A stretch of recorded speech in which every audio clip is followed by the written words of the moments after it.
Okay. So I guess there are a lot of people in New York that want to work in the watch industry. This is quite a turnout tonight. This is very nice. So welcome everyone. My name is Nicholas MANOUSOS. I'm the president of the Horological Society of New York, and it's my pleasure to welcome you to our February meeting. We'll get started with a few announcements before we get on to the main event. So just a couple announcements here to get through. 1 week from today, next Monday, Mr. Michael Friedman and myself will be back here at the General Society, and we're going to be lecturing, the both of us. If you were here in December, you may remember the lecture that Michael gave, Intertwining Roots. It was kind of a history lesson for horology.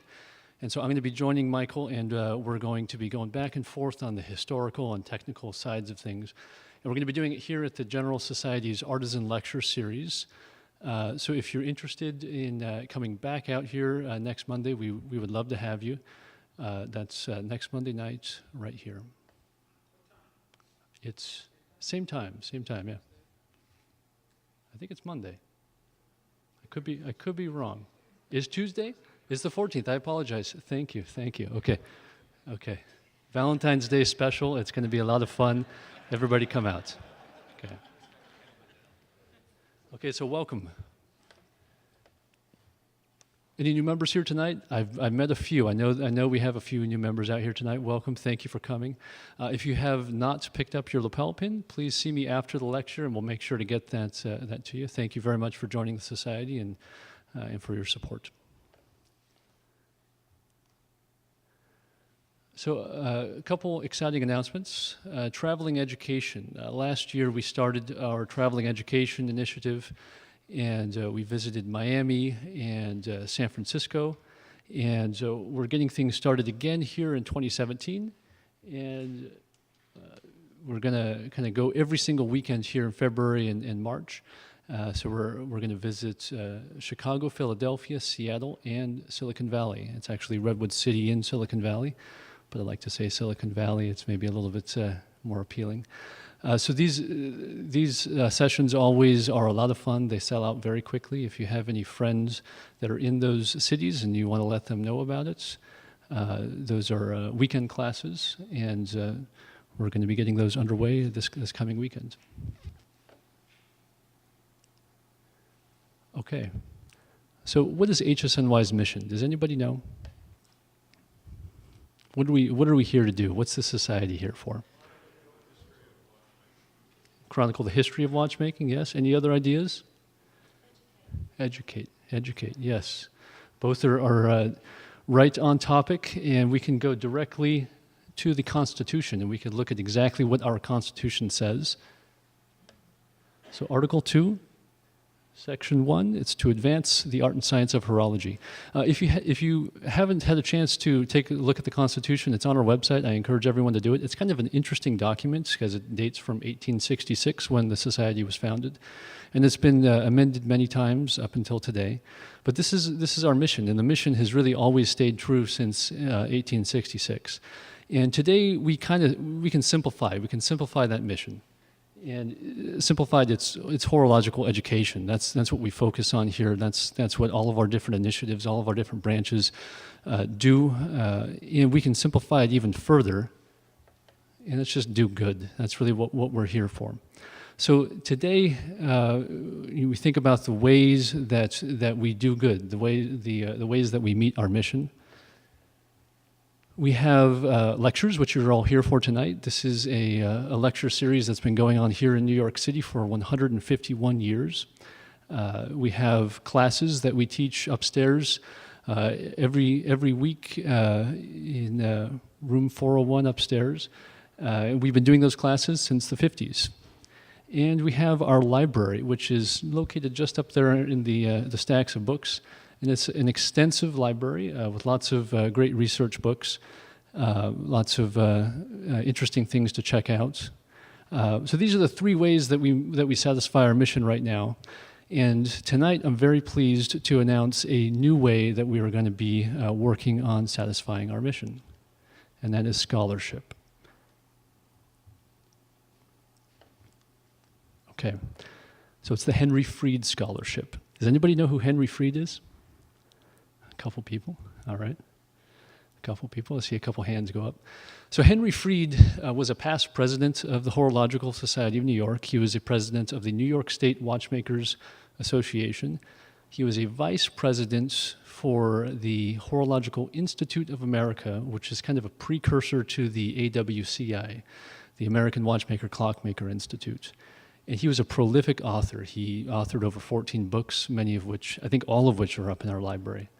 And you think about what Mr. Fried did, he really exemplified the values that HSNY strives for today. So it really made sense for us to name the scholarship after him in his honor, because realistically, honestly, if it wasn't for what he did, we would not all be here tonight talking. So it's an honor, it's a pleasure to announce this and to name it after Mr. Fried. It's a pretty cool thing. So these photos, here we'll go back. This is a photo of Mr. Fried teaching a class in the 50s. Here's another one with this really nice escapement model. He's instructing some students on escapement mechanics. And so what is the eligibility for the scholarship? What are we going to do with it? What's the schedule like? The eligibility is anyone in the United States who is currently studying at a full-time watchmaking school, a 2-year full-time program, or anyone who has been accepted into one of those schools. The scholarship is for $5,000 yearly, and we're going to award it every year at our annual gala. So speaking about the gala, I know I hinted at it the past couple meetings. We have some surprises in store, and tonight we're ready to announce some of those surprises. So I'd like to invite up to the podium Mr. Michael Fossner, our Vice President, to give some updates on that.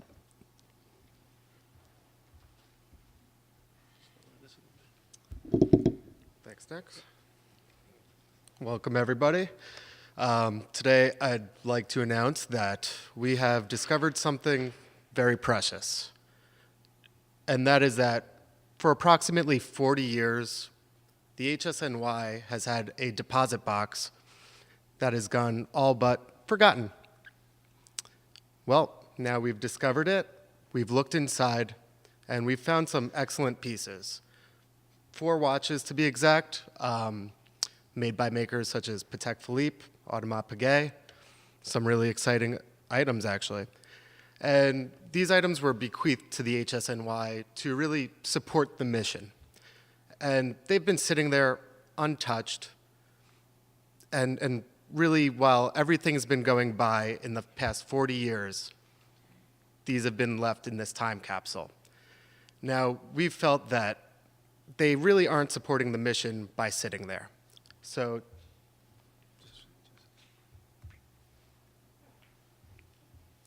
yes, the gala.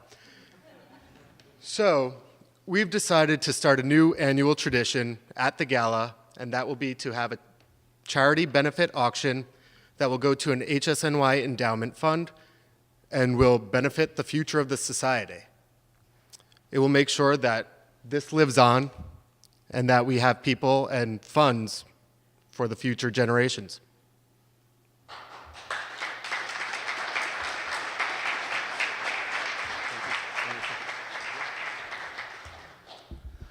Great. So lots of exciting announcements tonight. This is a fun time to be a part of the society and see this growth. Okay, so now ready for the main event, and I would like to first introduce trustee of the Horological Society, Mr. Michael Friedman, to introduce our lecturer for the evening.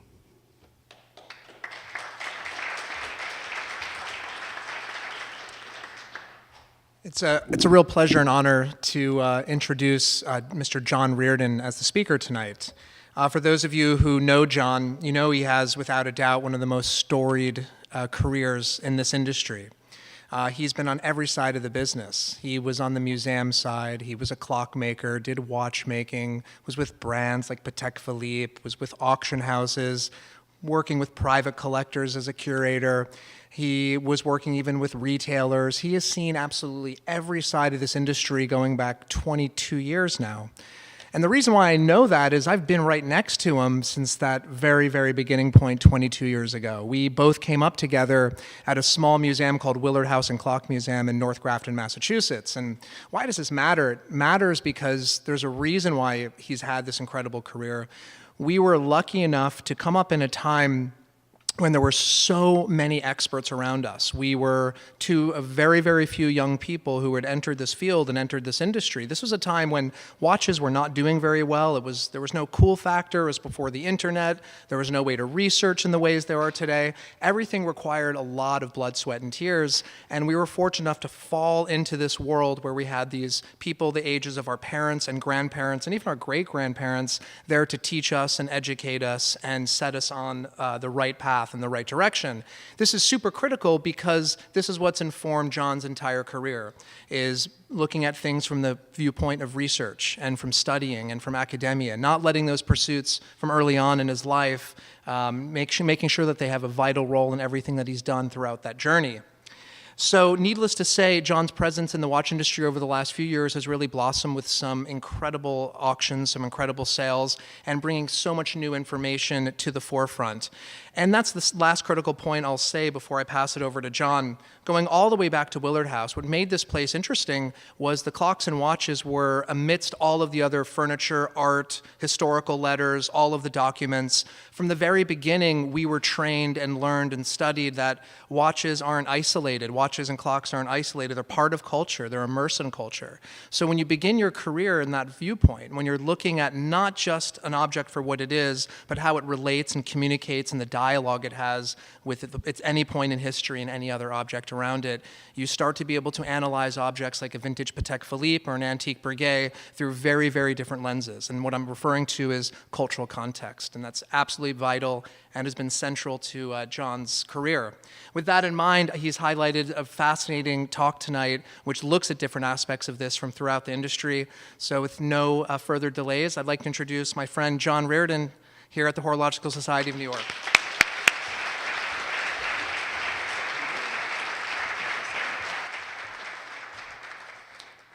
First, thank you all so much. Thank you for the kind words, Michael.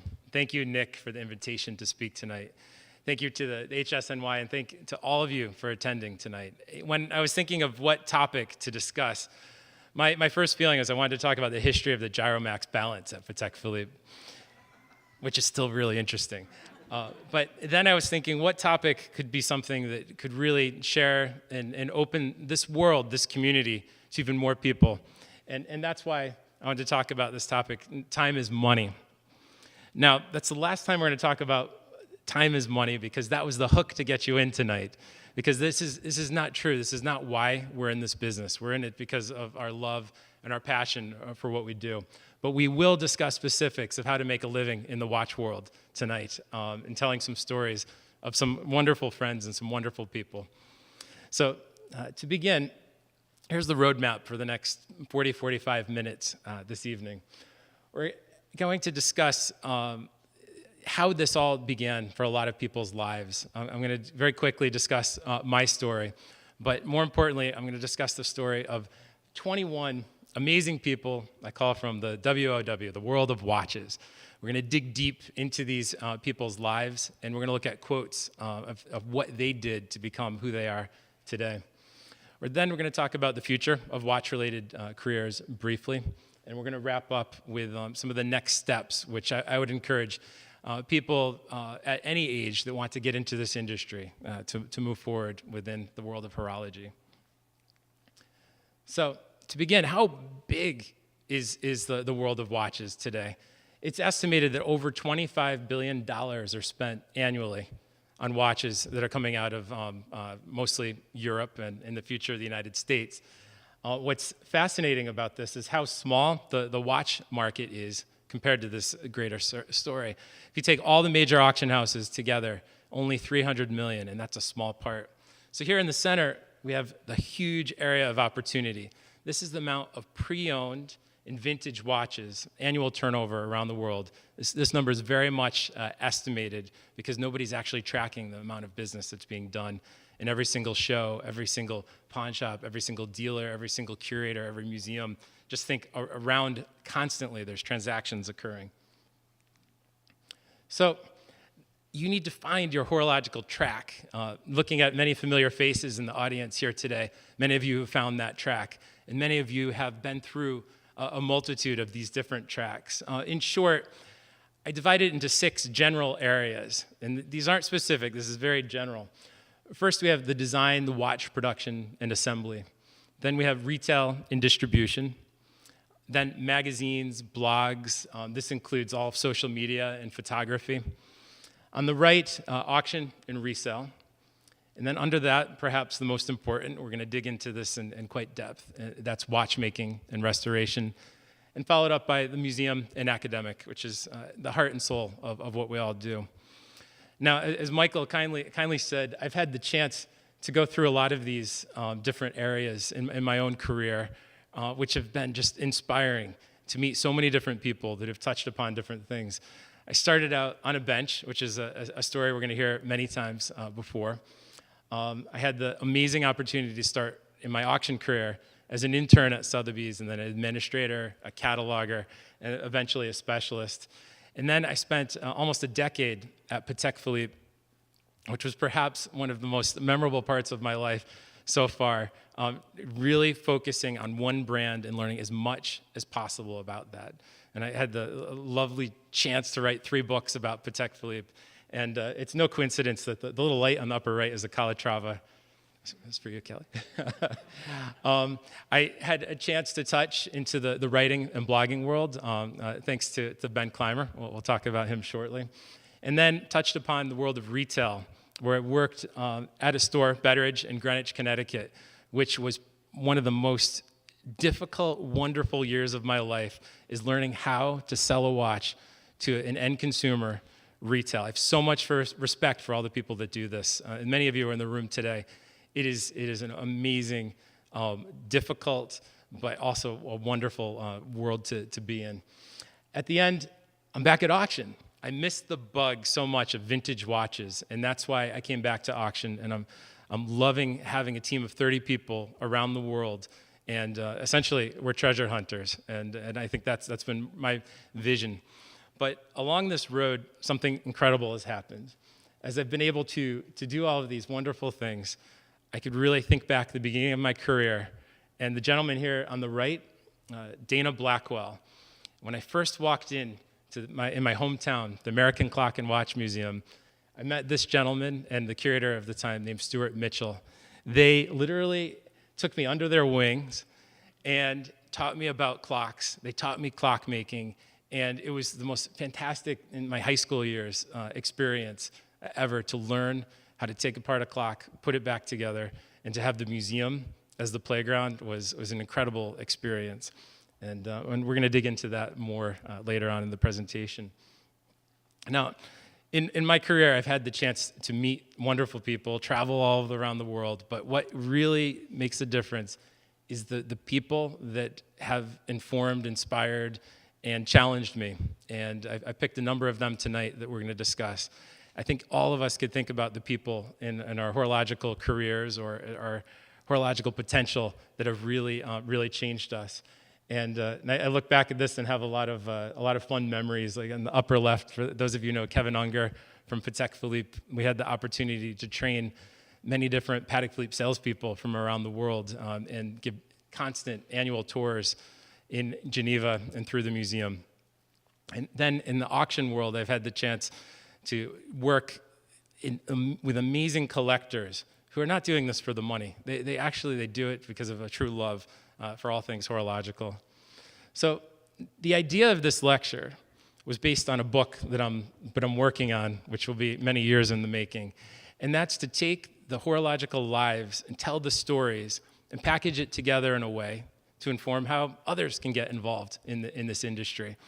But what I found was, of all the people that I contacted to be part of this initial round, we'll say, I call them the 21, this group of people aged from their early 20s to their late 80s, they all tell some very common themes and stories, and we're going to be looking at that momentarily.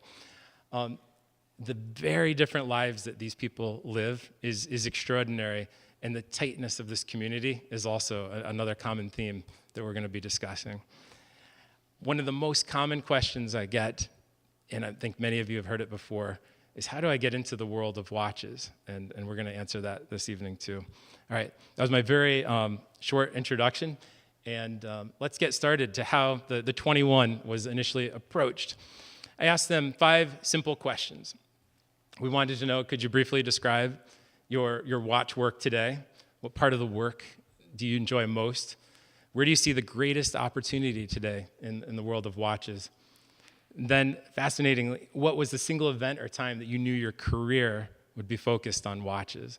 And finally, any other comments or advice you'd give to people breaking into this industry? This turned into, over the last few weeks, I put it all in one Word document, 60,000 words. And in the next 20 minutes, I'm going to just try to extract some of those words and some of those common themes. When this book is done, I could imagine it's going to be the size of War and Peace, but it's going to be very interesting because the stories that you have to tell are unforgettable. So our first person that I'd like to discuss is Raoul Pages, who's a young Swiss watchmaker who started at the age of 15 years old. He, for 7 years, studied at a prestigious watchmaking school in Le Locle. And then as soon as he was done, he was bringing back to life early automata and was very much inspired by working with seeing bird boxes in particular. This resulted in him starting a new business, and he's taking Breguet style, a subscription of his first 10 watches, which you can see on the right. He describes his work today as, I'm an independent watchmaker, construction engineer, automata maker, and restorer. And I think this really sums up what Raoul is trying to do with this particular quote. By the way, one of the first masterpieces he made after finishing school is this automata tortoise on the bottom left, using a watch that he made by hand using traditional tools. The turtle, or the tortoise actually walks. And this just shows he's bringing back some of the traditions from the 17th and 18th century that are all but forgotten today. So his quote is, what you have to do is you have to follow your passion and define what you're really good at. And he also admits his faults. He's not much of a communicator, but he surrounds himself by wonderful communicators to get his message across. And by the way, I looked at his website yesterday. It's spectacular. A website of the single independent maker is better than some of the brands today that are doing tens of millions or hundreds of millions of business. So Raoul, wonderful gentleman. Oh, Nick, another wonderful gentleman. Oh, now it gets good. No, Nick, I mean, as you know, he's not only president of the HSNY. There's something that I just learned literally minutes ago.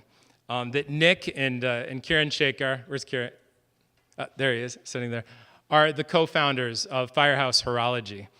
And I encourage all of you to ask more questions about the specifics of what they're doing with silicon, because the focus I see is bringing watchmaking back to America.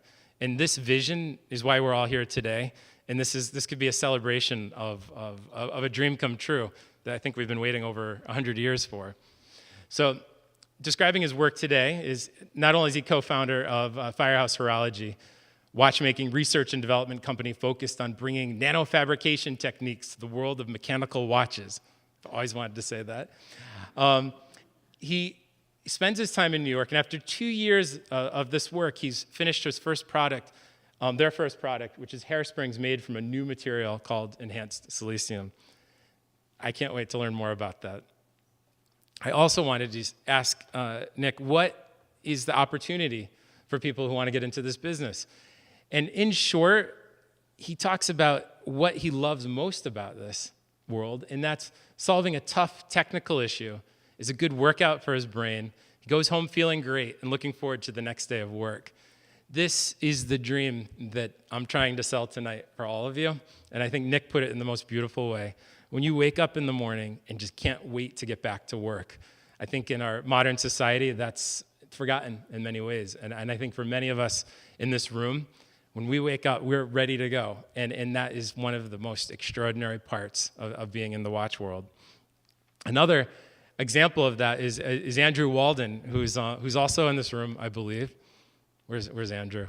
So thank you for coming tonight. I'll be easy on you now. Okay, so now Andrew I didn't even know you were in the watch world, and this is what's so amazing about it, is because in the late 90s, when I worked for Sotheby's, I'd visit his father, Oscar Walden. Now, Oscar is an icon in the watch world. And I remember hearing Oscar's stories, because they touched my life, in that he was in a concentration camp, and he was in Poland, I believe, in a concentration camp.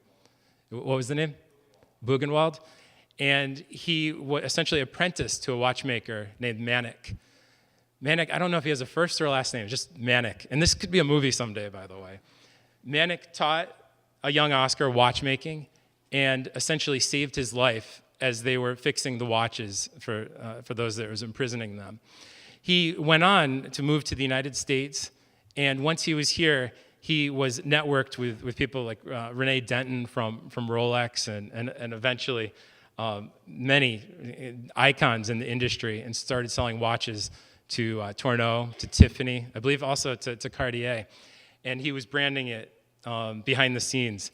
But in 1979, he decided to put Oscar Walden, Walden International, on his watches.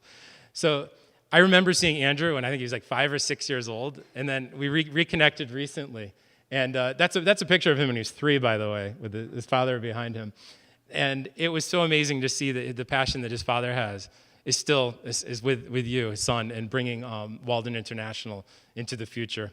So today he's juggling, putting together a brand that's existed. He's reinventing it. He's educating people. He's branding it in a way so that more people can see this affordable, complicated watches is the way I would describe them. The first, I never told you this, Andrew, is the first complicated watch that I ever bought was in 1998 from your father. And it was one of the calendar chronographs. And I just, I treasured that watch.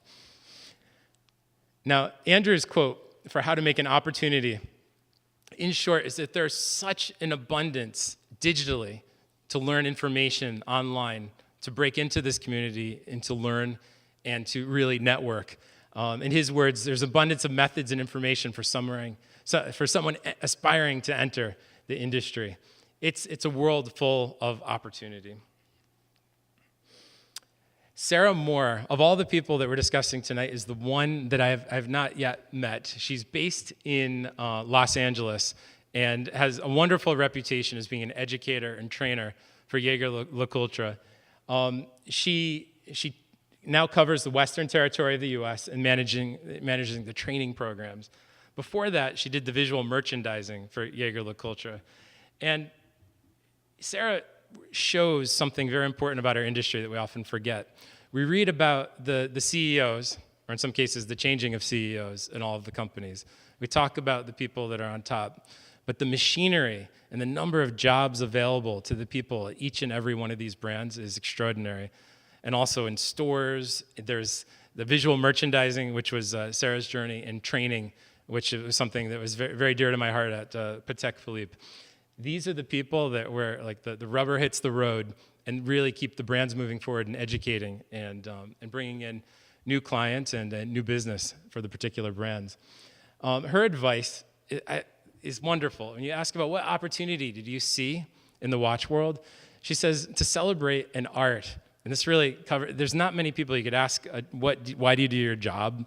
They might say, I do it for money, or I do it because I have to. But for someone to answer, it's like to celebrate an art. And the world of watches has this old world feel.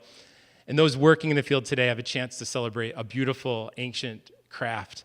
But the second thing she brings up, which is so interesting, is the opportunity of all the collectors and individuals that she's met along the way that inspire her. Now, next is a gentleman that some of you may know, Rudy. I don't know if he's here tonight, but we're going to talk about you anyway. So Rudy Albers is Wempe, New York. He is one of the institutions on Fifth Avenue. He's a gentleman that came to the U.S. now, wow, it's over 30 years ago, and we're going to look at a picture of that momentarily. And today he's president of Wempe in the U.S., and also the Rolex boutique on 5th and 53rd. Now, I wanted to show this picture here of Rudy. He said it was like off the boat was the way he described it to me. Now here's Rudy with another common theme. He came to the U.S. and he worked on a bench. he was doing watchmaking and clockmaking, and that's where it all began. He started as a master watchmaker in Hamburg, Germany, and then in order to transfer and at that time an ailing New York store, he was fortunate to earn the trust of the Wempe family. And as they say, the rest is history. And I think he embodies the values and principles of Wempe.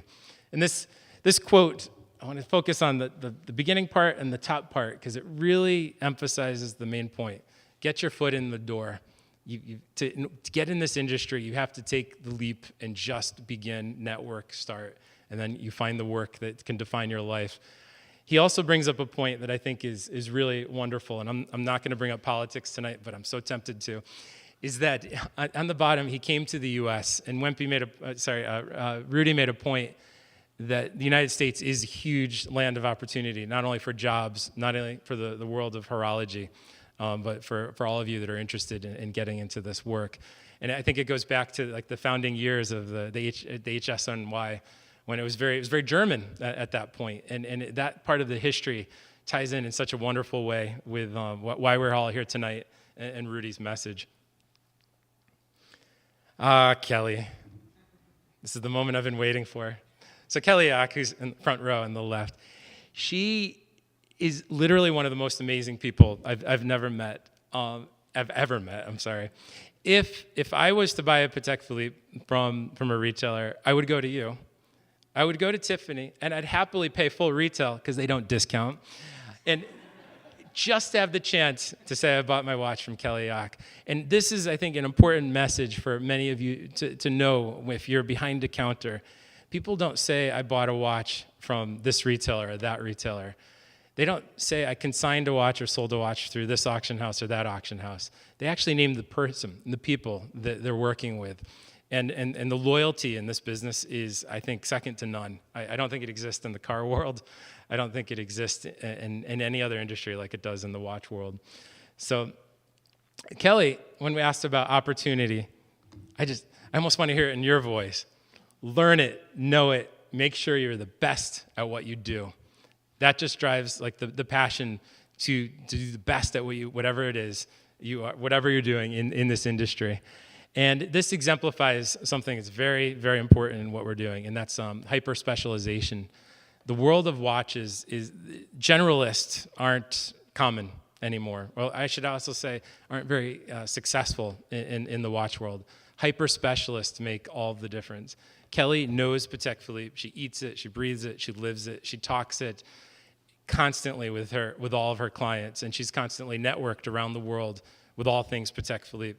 But you need to do that in order to be able to connect with your clients, in order to have a successful business or career. So hyper-specialization is a complete point that I want to emphasize. But if there was ever an Oscar, I'm going to say one more nice thing about you. If there was ever an Oscar, which I hope someday there is, for like in the world of retail, I think Rudy would have to get an Oscar, and Kelly would have to get an Oscar too, for the way that they treat their clients and the way that they do their job. Katie Reed, who's also, I think, here with us tonight, someone who used to work at Patek Philippe with me. And when I first met her in 2006, I was struck, even though she's this tall, maybe this tall, she is a fighter. She fights every day, a multitasker, and also a visionary. And I think about the way that she looked at the industry now, 11 years ago, and it's inspiring that she had the vision of where things are going in the world of social media and how things would evolve in our business. And it's also fun. Just as a side note, when I was putting the notes together, Kelly, after I left Patek Philippe, Katie, after I left Patek Philippe, she said, "You need to meet this friend of mine. He's starting this new blog. It's called Hodinkee or something." And I was like, "Hodinkee? I've heard of that." And I remember within a day, I was sitting with Ben Clymer at Soho House, and he was sharing his vision of what he's doing and what he was doing at that point. And Katie had the ability to see like such amazing talent so early on, and I think we'll talk about Hodinkee shortly. The rest is history. So her quote when asked about opportunity is beautiful. It's about finding a mentor. she says, the right mentor will value your perspective and shape your direction to be respectful and not to be intimidated. Because the depth of knowledge, I'm borrowing her words, in this industry is huge. Many of the brands know this, that their clients, their customers know more about the brands than the brands do themselves. And I think that, and Katie, she identified that very early on in her career. By the way, she's pictured here with Charles Worley, who is the American POW, who ordered a Patek Philippe from prison, and Paddock gave it to him on memo. And she helped uncover this wonderful story and had the chance to meet Mr. Worley, who's pictured here. Another familiar face, and you might see him running around. It's funny, we arrived to his slide and he disappeared. But Adam Moore, now he's there. I see you. Now, he's not only the art director for Analog Shift, he's also an amazing artist. If you haven't gone to his website, which I regret I didn't put on, what's your website? AdamMoore.com. Thank you. The work that he's doing with a macro lens, it's appreciated as art now, and without a doubt, I could imagine it being at Christie's someday at auction. So go pick up a few pieces. So inside scoop. His quote is really inspiring about what you need to do with your Fisher-Price camera. So I love this picture, by the way. He says, be obsessed, love it. He loves photography, he loves watches, and he put the two together. And this is good advice for those of you who are considering this industry, is what are you really good at, and how can you piece it together with something concrete and technical? And we're going to be diving into the watchmaker component very soon. So now is a good time to take a bit halftime. We're halfway through the 21 people, so I have some questions. So raise your hand if you've been on any form of social media with watches in the past 7 days. Just curious. Interesting. All right, raise your hand if you have watchmaking experience or are a watchmaker or clockmaker. Wow, impressive. All right, and here's my segue that wraps up halftime here. Raise your hand if you're an avid reader of Hodinkee. All right, there you go. That was perfect timing. So Ben Clymer, when I first met Ben at Soho House, I was shocked because I've just never heard of blogging in the watch world. It was this whole new concept, this whole idea. But what I was really struck by on a personal level is how inquisitive Ben was. He was asking me questions about what was it like working at Patek Philippe? What's it like in the auction world? What's it like making a career in watches? Because at that point, he was a journalism student. He was literally an outsider in the watch world, sharing his journey about what the watch world really is all about. And his passion for vintage watches and modern watches really came through and still remains coming through on a daily basis with Hodinkee. And I think it's just so incredible that what he's done has brought watches mainstream. And it's no coincidence he's in the New York Times here in this picture. He's often cited all around the world because he looks at watches in a very broad spectrum. He looks at it from the inside and from the outside at the same time. And I think that vision drives Hodinkee today. Now, when asked a very big question of where's the biggest opportunity in the watch world, many people brought up this point in the people that I surveyed. But Ben, I think, put it in the most eloquent and clear and concise way, that the brands are so clueless when it comes to telling their own stories. In fact, many have said that Hodinkee tells the brand stories better than the brands themselves, and that's simply because we care, and so many world and watches just think of it as just a job. Now, to paraphrase what I think Ben is saying here is that the brands really need to look internally too. Time is not about money. Time is about something much greater. It's about tradition. It's about watchmaking. It's about understanding why this watch is worth this and means this, and this watch is worth this and means that. And I think that Hodinkee and other wonderful online blogs have forced this conversation in a very direct way. So here we go to another, in our first collector I'll describe him at first, is Edmond SARAN. And he's very much like what Hodinkee has done. It informs and educates. He does it on a much smaller scale. He's a Swiss collector, a car collector, watch collector, and blogger. And his blog, Le Monde Edmond, is true pleasure and jewel, because it goes into these in-depth studies of individuals' watches and his experiences in the watch world. He really is doing two things. He's trying to write a blog to help other collectors enter the world of vintage watches. And two, he's trying to continue building his own personal collection. So it's interesting to ask a collector, and this is a first of 3 collectors that I'll be talking about tonight. The question is, where do they see the biggest opportunity in the watch world today? Now, he is also driving home the point, and this is no coincidence, that the modern companies have neglected their past. They've forgotten their history. In some cases, they're victims of their own propaganda and messaging to forget about what they're really selling and what they're really doing. And in his words, he said, the opportunity is that modern watch companies have too long neglected their past and only now are starting to employ people to properly archive their history, explain their history, and present their history to the world. So the PR departments of the watches with a good history will be busy for many years to come.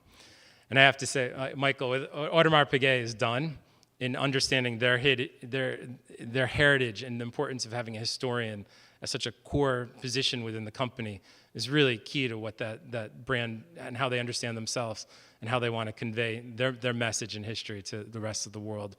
So I think this is a huge opportunity for those of you that have a passion for both modern and vintage combined. All right, moving to Kuwait, I'd like to introduce, if you don't know him already, Jasem Al-Zerai is one of the most knowledgeable, passionate Patek Philippe collectors in the world. And to say time is money is absolutely not true in his case. Time is passion for him. And visit his Patekaholic on Instagram. I'm religiously reading everything that he posts. You can get the latest information from Patek Philippe via Patekaholic in many cases. Actually, I shouldn't say that, apologies.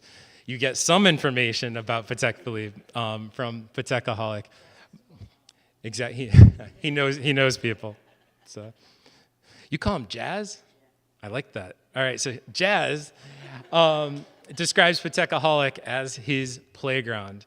And for those of you who have met him and just discuss watches, it's just such a sheer pleasure. The way he enjoys the pieces, has such knowledge about not only the mechanics, about the dials, the movements, production numbers.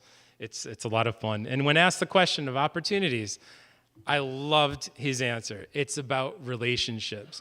Relationships is where this industry begins and ends. And he also says another fair warning at the bottom of this quote is never, ever think you know something 100% for sure. Because there's always a surprise lurking around every corner. And that's so true in life and in the watch world in particular. And that type of inquisitiveness and passion is really what's driving the 3 collectors we just highlighted. One more collector I'd like to discuss, who I believe is the most celebrated Patek Philippe collector in Uganda. His collection of Gilbert Albert watches is extraordinary from Patek Philippe, and I encourage you to follow him on Instagram.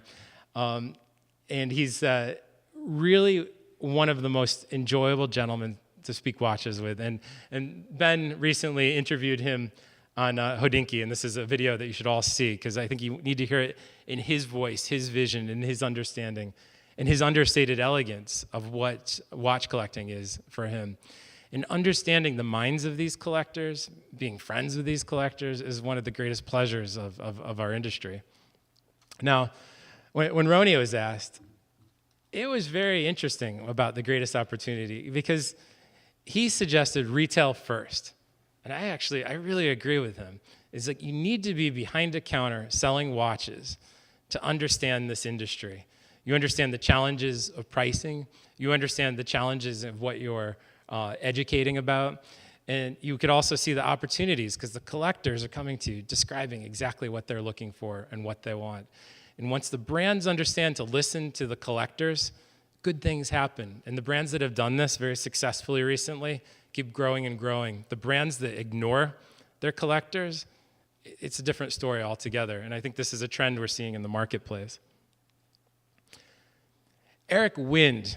All right. I think many of you might know Eric from his Hodinkee years. And he did In the Loop and What's Selling Where. And it captured the attention of the watch collecting world, because here's this young man who had an obsession with vintage watches that's encyclopedic. And he took this passion, he was working completely outside of the watch industry, and he turned it into a job. And now for 18 months, he's been at Christie's. He lives in Florida, he's a treasure hunter, and like working with him is like working with a human horological encyclopedia of knowledge. And for those that know him will understand that. So if you have a passion, I think what Eric exemplifies, really study it, know it, to use Kelly's term, and then, only then, can you be able to really embrace this industry. His opinion on the marketplace is very interesting. He uses the terminology, it's highly imperfect. And I think that's very true. Is at one point in the future, and let's hope it's in the distant future, I believe that the watch world could approach an era of singularity, we'll call it. This is going to be a time when everything's on the internet, and that there's going to be everything's going to be shared, and there's going to be very few surprises. Let's hope this is 200 years from now, because it's a very sad time when that happens. But we're also in an industry where there's new creations coming from brands today, which are our future vintage watches. There's new blood coming in, and there's people constantly pushing the envelope with new technologies. They're going to continue to make this a fascinating industry to be in. Now, for the oldest gentleman in my initial survey is a gentleman named Bill Skolnick, and some of you might remember him. He was he still lives in New Jersey, but he's retired from the industry. But he's one of the first dealers to delve deep into pocket watches, and also crossing over into the world of wristwatches. What I find so wonderful of what he does now is his obsession is precision horology, like these Riefler precision clocks, which is a whole other world of academics that many people haven't even yet looked at. And the clock world in general is just so undervalued. It's in many cases forgotten. And this is, I hope, something that the auction houses bring back and embrace, because there's so many wonderful pieces out there to be discovered. But his point is you need more watchmakers. At the end of the day, he says, I think with proper training and skill, this is an area of opportunity that will probably expand considerably. He put it more blatantly, but I didn't put it in the slide. He said the state of watchmaking today is dismal. This is coming from someone who's spent 8 decades in the world, and he feels as though that we need more watchmakers. And we're going to discuss a couple dealers who you may know, because I think this is a fascinating component of our industry, and then we're going to get back into the heart and soul of watchmaking. So hold Mr. Skolnick's thought out there. So here we have Henry. Henry's the dog, and Andrew SHEAR. With an impressive plate of vintage Rolex watches. Now, Andrew has like a dream job, I think, for many young people are getting into this industry. He searches the globe for the finest, rarest, and most important watches with a major emphasis on Rolex. There are a lot of people that want to do this, but Andrew and the gentleman I'm presenting afterwards are two of the best in the world and the best in the United States. He's a native New Yorker. He spent his youth on the antique circuit, and he was studying watches, began buying and selling. And when asked where he sees the greatest opportunity, first, 3 words: research, research, research. When you want to know about a vintage Rolex, you have to go to someone like Andrew. And Andrew, he knows how to look at the watches, understand the watches, and how to people can buy with confidence from him what they're selling. So he also warns to buy watches that you love. Don't just buy for money. Buy something that you really love. It's going to be a lot easier to sell in the long run. Next is Eric Koo with some gentlemen. For those of you who attend the watch auctions around the world, you'll often see the people he's sitting with are very principals in the vintage watch business. But we're focusing on Eric now, he owns VRF forums. He's what Hodinkee is dubbed a super dealer, which I think is an appropriate term. And he owns a number of businesses in the watch world, but most recently he's started LA Watchworks. So watchmaking in Los Angeles is taking on a whole new future. And this is a wonderful thing that we have a place to go to have our watches cleaned and overhauled. Now, his quote about the future is very interesting, but before I tell that, he had one of this dream sequence. I could picture this in the book someday. So here's Eric Koo restoring old computers. He says one day he sees a pile coming in, a pile coming out. Basically, he says, forget about it. He might have used different terminology. And he walks away, and he never came back. He took that leap to do what he loved. And I think that's a fun, inspirational story. And now you see Eric as one of the biggest players in the international vintage watch scene, doing what he loves and being the best at it. He also emphasizes the point that with his work, he could do it with an iPhone. He could literally, I think he says you could do it from a beach. You could work. Now, he says that, but he also is always in front of people, working with people, because we're in a people-centered business. Now, there's something else besides dealers. There's something, private curator, we'll use the term. And this is something we're seeing more and more people in the industry getting into. It's hard to define between the two, but the personal curators, they really are tied and networked into the museum world. They're researchers. And here, Natalie, she worked, I literally grew up in the business. She's fourth generation within the watch world. She interned at no less than the Patek Philippe Museum and then spent 5 years at Sotheby's. So what she's doing now and what she brings her clients is a unique skill set because she knows how this industry works and she knows where a lot of the great watches and pieces are parked. But her advice for the greatest part and opportunity of this industry is just really study its origin, the history, and get back to the roots of explaining what makes these watches so unique. And here's Natalie at our last exhibition. She'll attend the exhibitions around the world and really focus on looking at pieces for her clients. And she really has a passion for what she does. All right, here's another gentleman you might know. Is John in the room? Where is he? So he's in the back left. So John is now the technical workshop manager for LVMH in Springfield. And I love that we have some volunteers from the brands that are taking part in this. Now, John is a scholar. He's also a manager.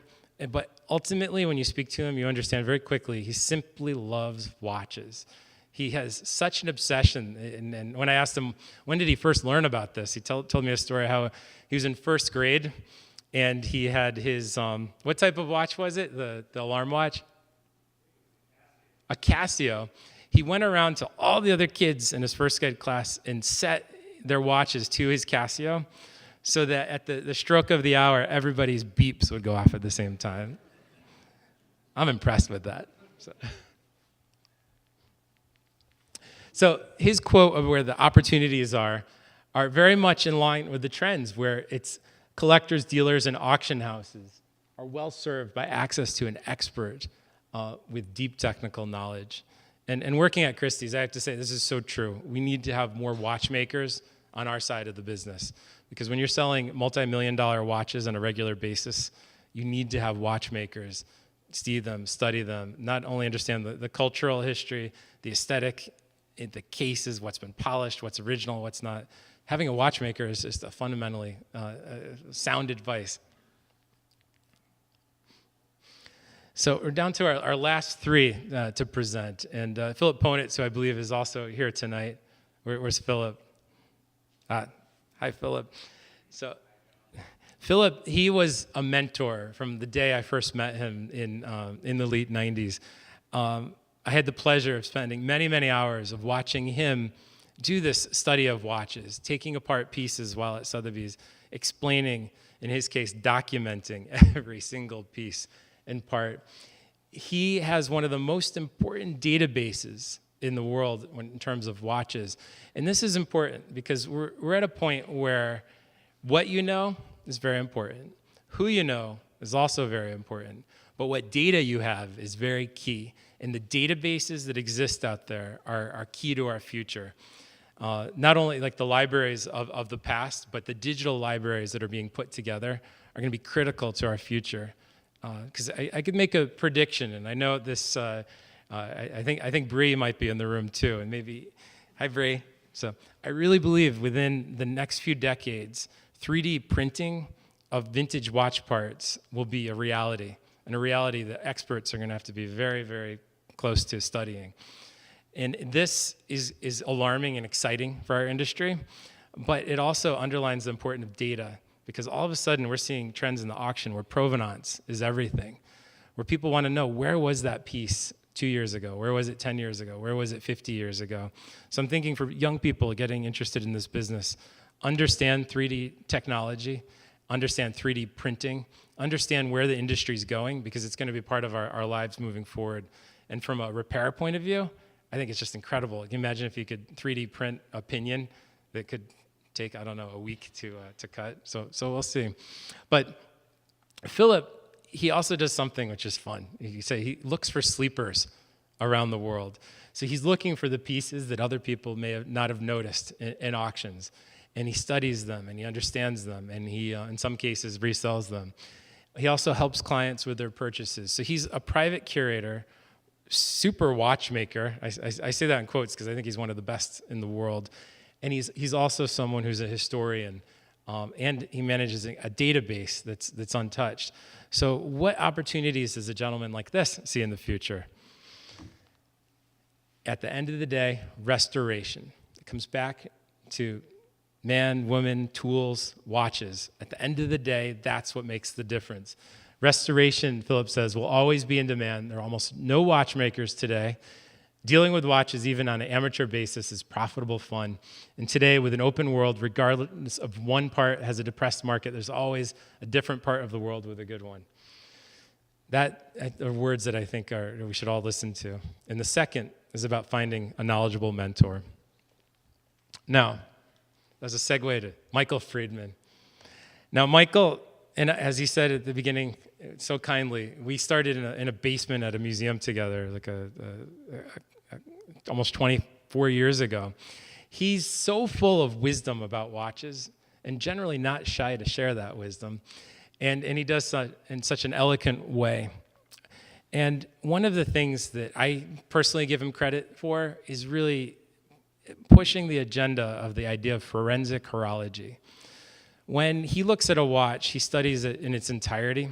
He really understands what happened, what's been changed, comparative studies using data. And this is incredible, because this needs to be done in our industry by more and more people. And the fact that he was in the museum world, he was a private curator, and now at a brand, Audemars Piguet, shows a journey that he has a unique understanding of what makes this world go forward. Now, when asked the question of what is the opportunity, I was so extremely curious. And in his eloquence, he says, the watch industry is highly interdisciplinary, constantly evolving, and unlike any other field in existence, watches are objects of engineering, design, form, function, aesthetics, craft, and they're expressions of culture, often with great personal and emotional weight to them. The opportunities in horology reside in how to capture, share, and emote the unique roles that each watches hold. And I think that really underlines, I think, the vision of what the HSNY is doing through education, and from what many of us who are inside the horological careers are also trying to do. Now, last but not least, this gentleman, my sister coined a term for him. She called him watch and clock god. And I really have to say, Will Andrews is someone who really embodies all things horological.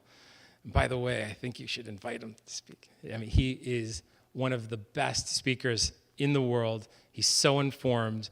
And from day one, working as an apprentice to, let's say, Dr. George Daniels, he has some street cred, too.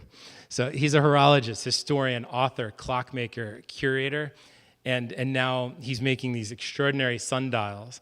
On the left, he was apprenticed also, when he wasn't working with Dr. Daniels, to Martin Burgess, one of the greatest clockmakers of the 20th century, and you can see him working on a lathe.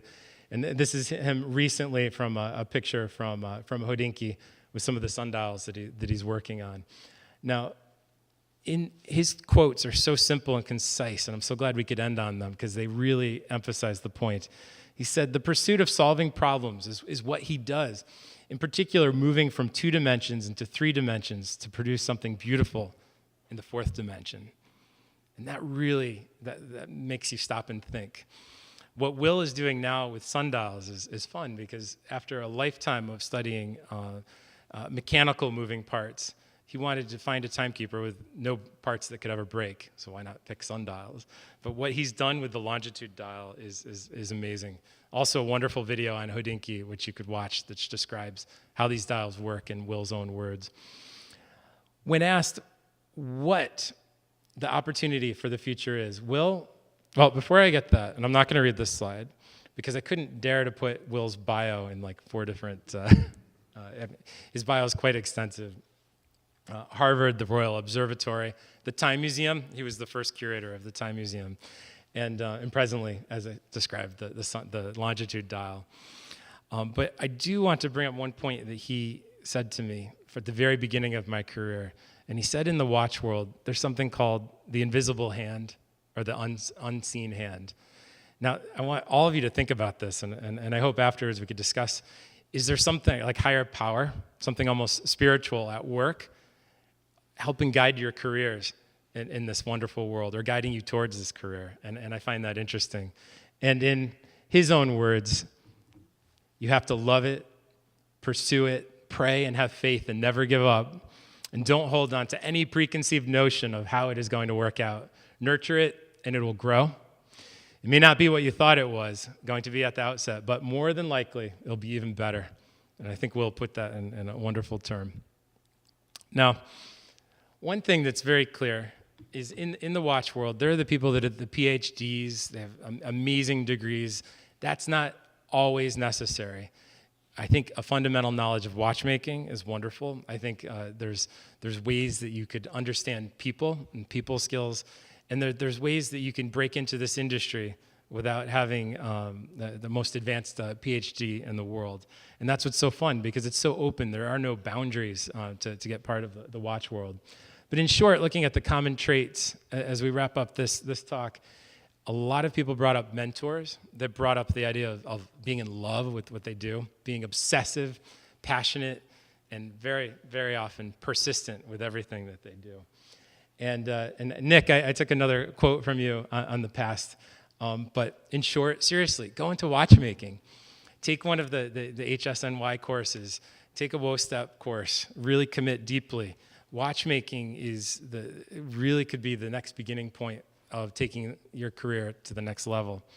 Now, there's a personal branding that needs to be done if you're going to be in the watch world. There are people that have a wonderful brand and people follow it and they're very loyal to it in the watch world. And it depends on where you are and what you're doing. Pictured on the left is the late Kelly Eady, who's a good friend of mine, and he had this photograph taken with his tête de poupée boule clock, which I always thought was quite fun. Kelly understood the importance of branding, and for any of you who knew him, you understand he's a genius. But in Eric Ku's world, he said, it's small and everyone and everything is related, and it's important to be diplomatic, and that integrity is the most important trait that you could have. And to underline that point again, in the words of Eric Wind, you could basically screw it all up with 1 or 2 mistakes. So don't spend so much of your career in order to blow it, to try to chase if time becomes money, because it's going to be the wrong choice if you're not looking at the bigger picture. Oh, Kelly, you're back. Great picture. So, now, last few slides. Here we have Dr. Daniels, who is like the icon of icons of recent, of the last 100 years, I would say, in terms of watchmaking. And the idea of being a mentor very much lives on and with many, many people around the world today. So here are the key takeaways. If there's 5 things I hope you could take away from this presentation tonight, is number 1, find a mentor. Number 2, go to auctions, meet collectors, get out there and network. Number 3 is share and connect, Instagram and Facebook, be part of the community. don't think locally, really think globally. This is such a key part to the future. Next is take the FHH certification course. I've yet to take it, but I can't wait. And for those of my colleagues from Christie's that have taken it, they say it was an amazing experience. So take this certification class if you have not yet. The HSNY watchmaking class, I can't promote those enough. And then, of course, WOSTEP. If you really want to commit to it, there are watchmaking classes and courses to be taken. And 5 is a stern warning from my opinion, is avoid brand bubbles. A lot of the people that work for the brands today only think within their brand. They don't think anything else exists outside of their brand. And this is very dangerous for the industry. They need to understand their history. They need to understand other brands. They need to think entirely and more holistically. I think a lot of the independent makers, in ways, it's ironic they're called independent because they're thinking globally and really understand what everyone else is doing in addition to the big brands. So here's for something about giving back. So the last slide is what you should do if you want to get into this career. Here's something that I think you should do if you're already in this world or want to get deeper into it. Number 1 is be a mentor. Find someone young that has talent. I think of the people that have been so helpful in my lives, and many of them here today. And what you can teach is so key. And take that extra time to educate. Next is, teach and lecture. Get out there, share, talk, write. Writing is so key. And I think there's some wonderful new books that are constantly being written. Read, and let's share as much as possible. Next is support watch museums around the world with your volunteering and donations. I put this fun clock, which is called the Gambrinus clock, in for a very personal reason. In, I think it was 1994, this was one of the first blinker clocks that I dismantled, cleaned, and overhauled at the American Watch and Clock Museum in Bristol. And the little eyes is connected to the escapement. They blink back and forth, and it's just really fun to see these clocks come to life. And the museum in Bristol is doing this fun fundraiser where you can adopt a clock. You pay $250, and you adopt a clock within the museum. I think it's a great way to give back to museums around the world, because other museums are doing similar programs. The last, and this will be online after too. This is very key, because these are the groups that, in my opinion, you should join, you should support, you should donate. HSNY, the AHS, the Antiquarian Horological Society, absolutely is a key organization that I suggest you become part of. The BHI, the British Horological Institute, the NAWCC, which I think many of us are already members, and the AWCI, American Watchmakers and Clockmakers Institute. I mean, with these 5 groups, you'll be very networked for a very small amount of money, and you're going to be able to be tied into possible job opportunities, or for more. I mean, their journals are highly educational too. So, last slide, Andrew. I'm quoting you because I think you put it best. Because I'm really trying to convey how people can get into this industry that really are serious about making the next leap. The bottom line is get out there and don't be afraid. Now, Instagram is wonderful on the left. And as of last night when I made this slide, there's 2,999 followers. I really hope have we hit 3,000 yet? I really hope so. We have, good. Making progress. I would love to see people not only be networked digitally, but in person too, and teaching and talking and really sharing their knowledge. And that is the end of the formal presentation. And I want to thank you all so much for your time and attention. I hope, we're right on schedule. I want to thank you so much. Give John a hand. It's been a pleasure. Thank you. Thank you. It was really fun. We're going to use the next slide. All right, so if there are any questions for John, raise your hand and I'll bring the microphone to you.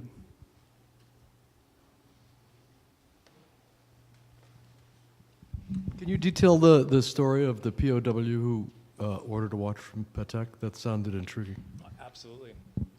Katie, you were there. I've never met him. Are you here, Katie? Would you mind sharing that story? Can we get her a mic? She knows him, so I want her to tell the story. Oh, yeah. Oh, he's since passed away, Katie just told us. Didn't know. Hi. So the individual that you saw within the slide is Charles Worley. He was a POW, a bombardier. He actually got shot down and broke his arm and was taken into a Stalag for 2 years. He managed to avoid a lot of the perils because I believe the pilots were very accommodating to one another across sides. So he was reading an Esquire, I believe, when he saw an ad for a Patek Philippe, and he sent away using his bank account back in the States as an IOU, essentially. And through the historical traces at Patek Philippe, they were able to determine that it was, in fact, the only timepiece that was delivered to a Stalag, and it was given to him. 2 years afterwards, he was released, and the watch was later stolen from his home in the United States. So as part of the public relations at Patek Philippe, John helped out with tracking down a timepiece that was similar to the Calatrava that was stolen. So we did present it to him in New York, and I think is Ben in here? Hudinki? Okay. Hudinki also covered it, as well as the New York Times and the Today Show. So he was an incredible gentleman, gracious, and just incredibly brave for everything that he went through. Yeah. Thank you, Katie. That's it.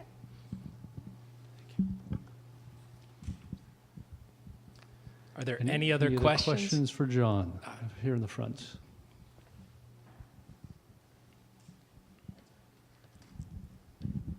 Great presentation, John. Thank you. Oh, thank you. So how does someone with an engineering background get into this business? I've been looking for opportunities, but I haven't really found any here in New York City. Step one, wonderful question, is with an engineering background, how do you jump into the business in New York City? Number one is take a watchmaking class. It could be start with the HSNY. You can go deeper with one of the other. There's a number of scholarship programs. I believe they're all free to become a watchmaker today, and that's step one. With an engineering background, use that talent and knowledge to something very concrete. Now, once you have that concrete background, you could take it into all these different places, whether dealer, auction, or museum. But I think at this point, if you're starting out a career, I would advise anyone watchmaking first, because you can't go into those other directions unless you have a sound mechanical understanding. Thank you. Thank you. Some questions? With such old timepieces, I know that archaeology and research plays a big part in this. So I want to know, with somebody like Edwin, the guy from Christie who does the research, I wrote his name. Oh, Eric yeah, Wind. Yeah, Yes. somebody like him. So I know that with Christie's and Sotheby's, there's a lot of archaeology that's involved and research and like getting maps. So how do you know where to search for that ancient watch? How do you know where to go to find that? The art and the archaeology part. That is such a wonderful question, and it is, I have to say, one of the most pleasurable parts of our jobs. When we wake up every morning, and I said it's like we can't wait to get to work. Literally, the first thing you do is check your phone, and we're getting, in some cases, 100 emails a day. And you're going through, okay, many of it might be a $100 Waltham watch that's been recased. Okay, not so exciting. But I would say 1 out of 100 times there's something spectacular. And that's what you race to work, or depending what time zone they're in, and you go into treasure hunting mode. In many cases, you just jump on an airplane to go see it in person. And that's where the archaeological aspect of it is, because you're really digging up history. You start with the client asking as many questions as possible. And then you follow up by, in some cases, if it's a Patek Philippe, by getting a copy from the archives, and you start piecing together the story.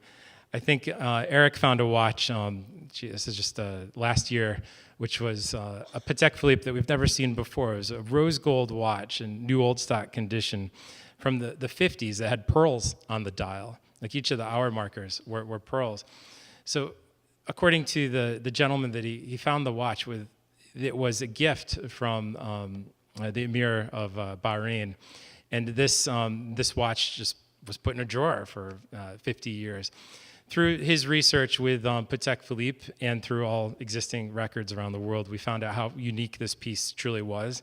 And although the estimate was only $10,000 to $15,000, it brought $467,000 at the end of the day for this tiny 31 millimeter watch. And that's what I think all of us can bring to the room is you can't just take a watch and sell it. Because there's some dealers who will just flip and try to make 5%. That sometimes you really need to know exactly what you have before you make the decision. And that's where the academics comes in. Before you sell that timepiece. So there is an Indiana Jones aspect to what we do. I would say it's maybe 5% of the job, but every day is always a pleasure. And just as a teaser, and my colleagues from Christie's here, they know what is happening today. There was a piece that resurfaced today that I cannot comment on until it's under contract, but it will be one of the most important historical discoveries in the watch world of the past 20, 30 years. And when you see something like that, and you have it in your vault, it changes you. It's exciting. And you guys can't tell anyone what it is. So, Christie's. Yes. John? I'm sorry. Hi, how are you doing? I won't start singing for anybody. They don't want to have their ears blown out. Thank you for meeting with us tonight. Appreciate Thank you it. for flying here. Yeah. Can I share that story? Yeah, absolutely. They flew up from Texas just to attend tonight's HSNY. So I applaud you for that. Thank you so much. Well, thank you, New York City. We expect to see you next month. Oh, yeah. We'll probably have to drive. Unless we find something cool. No, could you describe, like, not just your average day, but like a standout day you've had in the last, I don't know, year or so? Just your day in the life of what you do. That's a great question. 75% of the time, I'm now on the road, traveling mostly internationally. So I'll pick a day of that 25% of the time where I'm here in New York.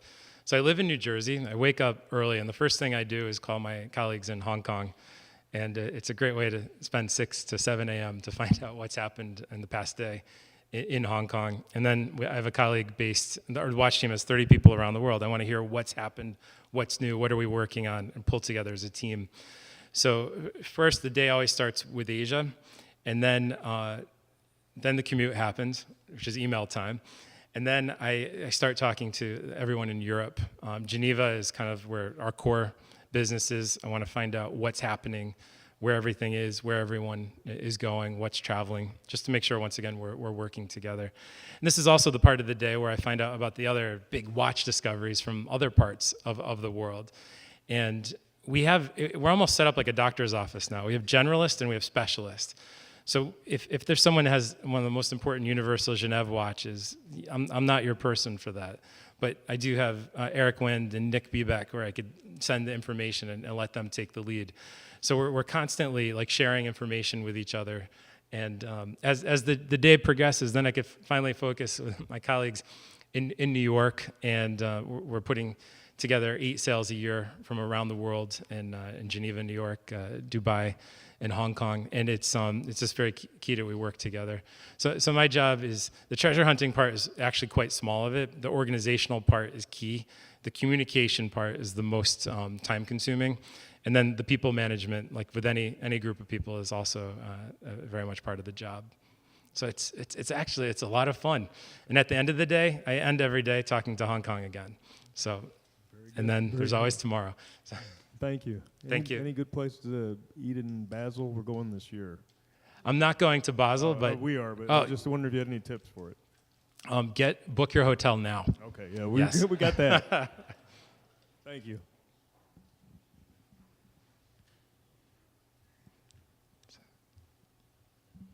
Hi. Oh, no, there we hello. go. My question is sort of about, like, I worry about this. I don't know if I'm sure you've thought about this, sort of the proliferation of refinished dials and sort of the scope of Instagram and sort of a lack of knowledge and sort of, so I guess my question is, like, how can, I don't know, I worry about the future of sort of authenticity because so many redials are like, people don't recognize them and Instagram spreads them everywhere? That's a great question. Sort of a comment, but I'm sure you have but thoughts. Like paraphrasing is what with Instagram and pieces being shared so publicly when refinished dials, what's my opinion on people's what this is doing to our business? Dials are everything in terms of value these days. We also live in the world, it's almost a digital witch hunt where people are trying to kill each other's watches online. We also live in a world that lacks scholarship and real understanding of what makes a refinished dial and what a dial that's not finished really looks like. There's so much nonsense, and I have to say, it's the auction industry, the dealer community, anyone that's selling vintage watches about dials that are finished or not refinished.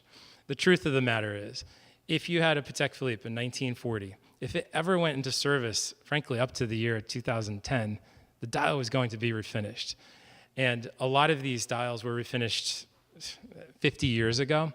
And yes, there's aging, there's discoloration, there's patina, there's the zap-on and the varnish, all these things that we look at and so intensely. I really believe that 95% or more of what we're looking at, they've been redone, cleaned, or serviced. And at different levels. I mean, sometimes the enamel has been completely removed and you see reprinting. All right, that's one thing. But sometimes when you see a piece that an auction house is presenting as never been touched, right out of a drawer, and you look at it and it's like so shiny and clean, I mean, I'm not buying it. And I think it's a real problem in our industry today where everybody's in selling mode. They're thinking time is money, but they're not really thinking holistically back to like the forensic horology of what those pieces are and where their value lies. The second comment I'd like to make is if a watch has been refinished or cleaned at some point in its history, is it really a dead watch? I would argue no. Some of the greatest pieces in the world have been serviced, and that's just part of their history. If the vintage car industry was all about pieces that were barn finds, then we'd all be looking at rust buckets all the time. If the vintage watch world was all about pieces that are truly untouched, we would all be selling the same 10 pieces over and over again. Thanks. I just want to ask you, do you see these vintage watches with quartz movements, and does that depreciate the value? Do you mean pieces that have had movements replaced at some point? Sadly, yes. I have seen occasionally pieces that have had mechanical movement removed and a quartz movement put in. But recently, we've been seeing more and more of the Beta 21 calibers, the early quartz movements from the 70s coming out. And this is it's one of my favorite calibers, and some of those, the Omegas, this Patek Philippe, these early quartz movements are just fantastic and undervalued relatively today. So there's a future in quartz. I think we have time for one more question for John. One more back here. One more, sorry. So it seems like there's a real lack of watchmakers and a real need for watchmakers in the industry. That was certainly a recurring theme. But as I understand it, there are very few watchmaking schools, and they accept like 6 students a year. Do you think that's something the industry needs to respond to for it to survive? Absolutely, and I think the brands have answered it first because the brands are desperate for watchmakers.